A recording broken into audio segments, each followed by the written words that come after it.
ሰላም ጤና ይስጥልን ውድና የተከበራችሁ የዩቲዩብ ቻናላችን ቤተሰቦች እንደምን ሰምታችኋል? እነሆ የዕለተ ቅዳሜ ታህሳስ 18 ቀን 2018 ዓ.ም መረጃዎችን ይዘንላችሁ መጥተናል። ወደ ያዝናቸው መረጃዎች እናልፋለን።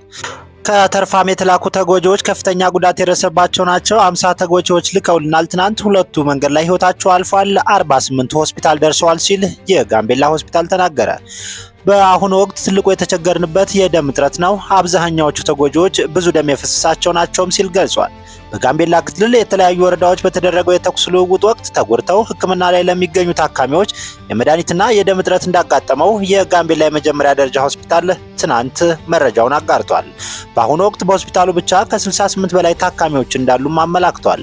በኃላፊነት ላይ የሚገኙ አንድ የሆስፒታሉ አካል በሰጡት ቃል እንደ ሆስፒታል በከተማ ውስጥም እንቅስቃሴ ስለሌለ መድኃኒት ለማግኘት ተቸግረናል ሲሉም ገልጸዋል። የመድኃኒት እጥረት አለ። ከተለያዩ ቢሮዎችና አጋር ድርጅቶች ጋር በመነጋገር እርዳታ እንዲያደርጉልን ጠይቀን እየጠበቅን ነው ሲሉም ተናግረዋል። ምን አይነት መድኃኒት እጥረት አጋጠማችሁ ተብለው ለተጠየቁትም ጥያቄ አንድ ተጎጂ ከፍተኛ ጉዳት ሲደርስበት በተለይ በጥይት የተመታ ሲሆን የሚያስፈልጉት የስቃይ የኢንፌክሽንና መከላከያ አንቲባዮቲክስ የሚባሉ መድኃኒቶች የሚፈሰውን ደም ለማስቆም የሚረዱ መድኃኒቶች እጥረት በዋነኝነት አጋጥሞናል ብለዋል። በአሁኑ ወቅት ትልቁ የተቸገርንበት የደም እጥረት ነው። አብዛኛዎቹ ተጎጂዎች ብዙ ደም እየፈሰሳቸው ነው። በክልሉም ደም ባንክ አቅርቦት አልነበረም። ስለዚህ ከብሔራዊ ደም ባንክ የተወሰነ ደም እንድልኩልን ጠይቀናል ሲሉም ተናግረዋል። ታዲያ የጠየቃችሁት የደም ድጋፍ ተልኮላችኋል ወይ? የሚያስፈልጋችሁስ ምን ያክል ነው ተብለው ለቀረበላቸው ጥያቄ እስካሁን አልተላከልንም፣ እስከ ነገ እንልካለን ነው ያሉን። ቢያንስ ከ100 ዩኒት በላይ ደም ቢሰጡን የተሻለ ነው።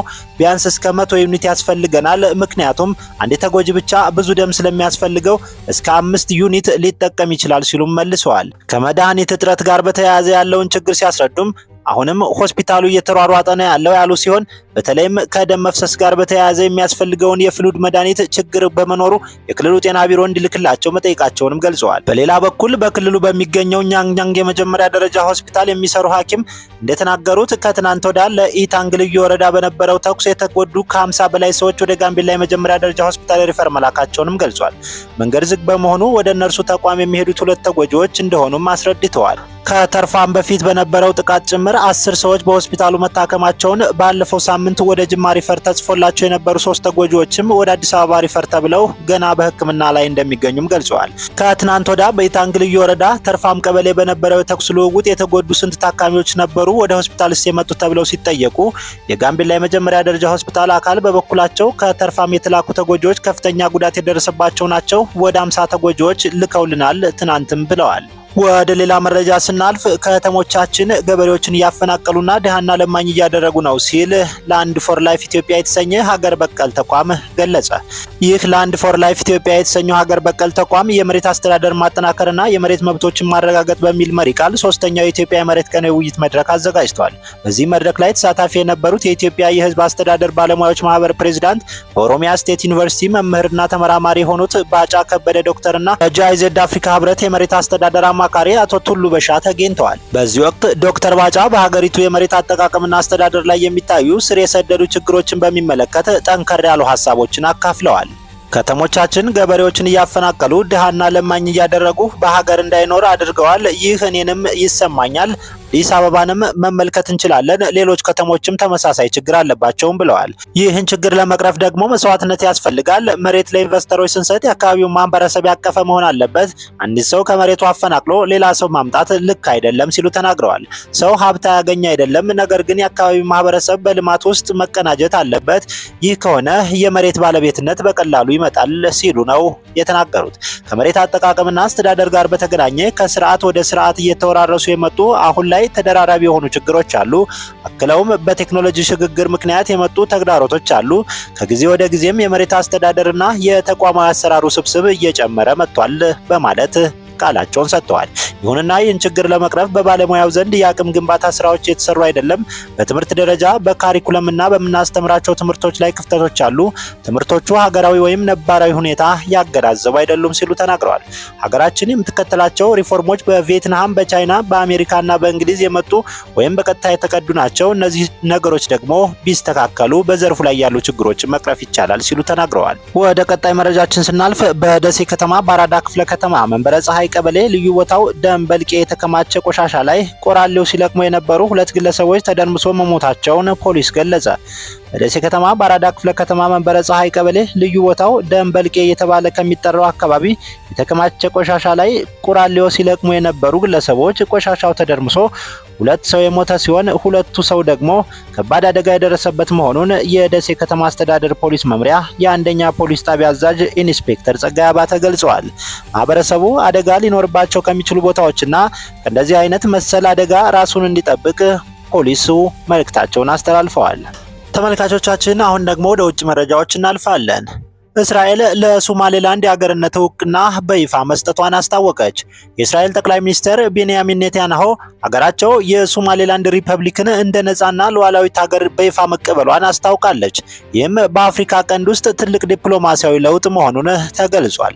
ኔታንያሁ በትናንትናው ዕለት ባወጡት መግለጫ እንዳስታወቁት እውቅናው የተረጋገጠው ከእስራኤል የውጭ ጉዳይ ሚኒስትር ጌዲዮን ሳርና ከሶማሌላንድ ፕሬዚዳንት አብዱራህማን መሐመድ አብድላሂ ጋር በጋራ በተፈራረመ የሁለትዮሽ ስምምነት አማካኝነት ነው። ጠቅላይ ሚኒስትሩ በመግለጫቸው ቀደም ሲል በአሜሪካው ፕሬዝዳንት ዶናልድ ትራምፕ አነሳሽነት የተፈረመውን የአብርሃም ስምምነት መንፈስን የተከተለ መሆኑን ገልጸዋል። ኔታንያሁ ፕሬዝዳንት አብዱራህማንን ታሪካዊ መግለጫ ባሉት በዚህ ስምምነት ላይ እንኳን ደስ ያለዎት ያሏቸው ሲሆን ለሰላምና ለመረጋጋት ላሳዩት ቁርጠኝነት አመራር ምስጋና አቅርበውላቸዋል። በተጨማሪም የእስራኤል ጠቅላይ ሚኒስትር የሶማሌላንድ ፕሬዝዳንት በእስራኤል ይፋዊ ጉብኝት እንዲያደርጉም ግብዣ አድርገውላቸዋል። እንደ ኔታንያሁ ገለጻ ፕሬዝዳንት አብዱራህማን በወሰዱት እርምጃ ደስታቸውን ገልጸው እስራኤል ሽብርተኝነትን በመዋጋትና ቀጠናዊ ሰላምን በማስፈን ረገድ ለምትጫወተው ሚና ያላቸውን አድናቆትም ገልጸዋል። ጠቅላይ ሚኒስትሩ ለዚህ ሂደት መሳካት የውጭ ጉዳይ ሚኒስትሩ ጌዲዮን ሳር፣ የሞሳድ ዳይሬክተር ዴቪድ ባርኒያ እንደዚሁም የእስራኤል የደህንነት ተቋማት ላበረከቱት አስተዋጽኦ እውቅና ሰጥተዋል።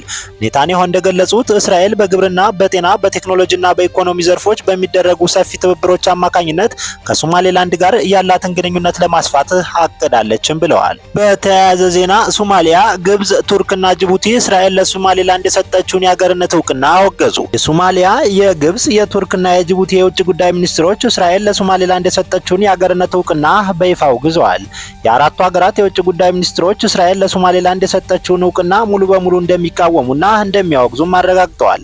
በተጨማሪም ለሶማሊያ ግዛታዊ አንድነትና ሉዓላዊ ታማኝነት ያላቸው ሙሉ ድጋፍ አጽንኦት ሰጥተውም ገልጸዋል። ይህ የተነገረው የግብጽ ውጭ ጉዳይ ሚኒስተር የሶማሊያ፣ የቱርክ እንደዚሁም የጅቡቲ አቻዎቻቸው ጋር በስልክ ከተወያዩ በኋላ የግብጽ የውጭ ጉዳይ ሚኒስትር ባወጣው መግለጫ መሆኑን ዘጀሩሳሌም ፖስት በዘገባው አመላክቷል።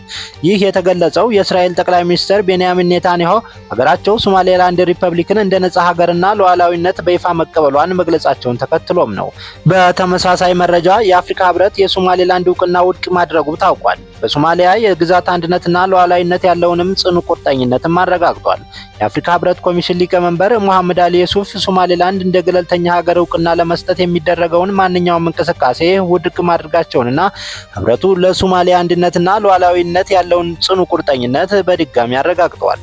ከሶማሌላንድ ጋር በተያያዘ የቅርብ ጊዜ ክስተቶች ላይ በሰጡት መግለጫ ዩሱፍ እንደተናገሩት የአፍሪካ ህብረት በውህደት ስምምነት መርሆች ላይ የተመሰረተ ረጅም ጊዜ ያስቆጠረና ወጥ የሆነ አቋሙን በማያሻማ ሁኔታ በድጋሚ ይረጋገጣልን ብለዋል። ሊቀመንበሩ አክለውም የህብረቱ አቋም በተለይም የአፍሪካ አንድነት ድርጅት የአሁኑ የአፍሪካ ህብረት እንደ አውሮፓውያን አቆጣጠር በ1964 ባሳለፈው ውሳኔ መሰረት ከነጻነት በኋላ የተወረሱ ድንበሮች የማይደፈሩ መሆናቸውን በማክበር ላይ የተመሰረተ መሆኑንም አሳስበዋል።